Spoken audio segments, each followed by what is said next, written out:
good day, Miss Leia May. Can you tell me about yourself? My name is Leia May Cagunat. I'm 30 years old from Taytay, Rizal.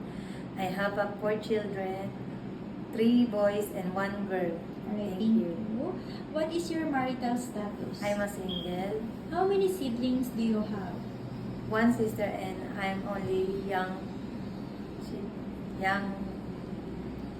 Alright, thank you. Tell me about your educational background. I'm a high school graduate. Do you have any work experience abroad? Yes. Did you finish your contract? No. Please indicate your previous employer. Jesus Abdulaziz. Alright, thank you. Please indicate your duties and responsibilities as domestic helper. Cleaner, cooking, iron, and taking care of children and newborn baby. Alright, thank you. Do you have any work experience locally here in Philippines? Yes. And Ma'am Jane Massey. For how many years? 3 years. Did you finish your contract? Yes. Please indicate your duties and responsibilities as helper.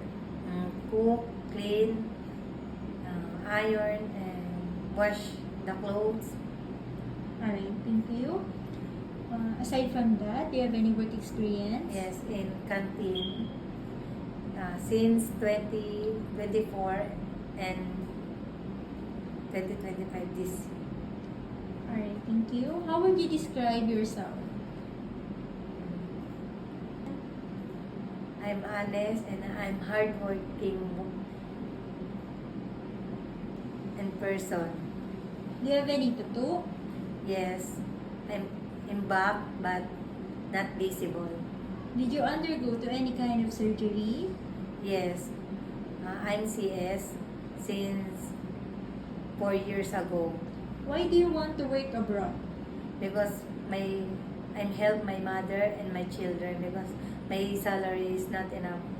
Alright, thank you. Are you scared of dogs and cats? No. Can you give us your idea on how would you handle a naughty child or children with tantrums? Play and talk to them. Alright, thank you. Can you sing a nursery song? Yes. Can you give us an example?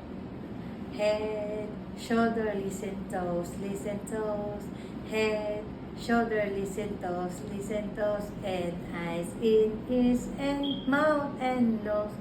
Head, shoulder, listen toes. Alright, thank you for that. What is your message to your future employer? Good day, ma'am and sir. Please hire me. I promise I'm hardworking and I promise I'm loyal to you, and I promise I finish my contract. Thank you.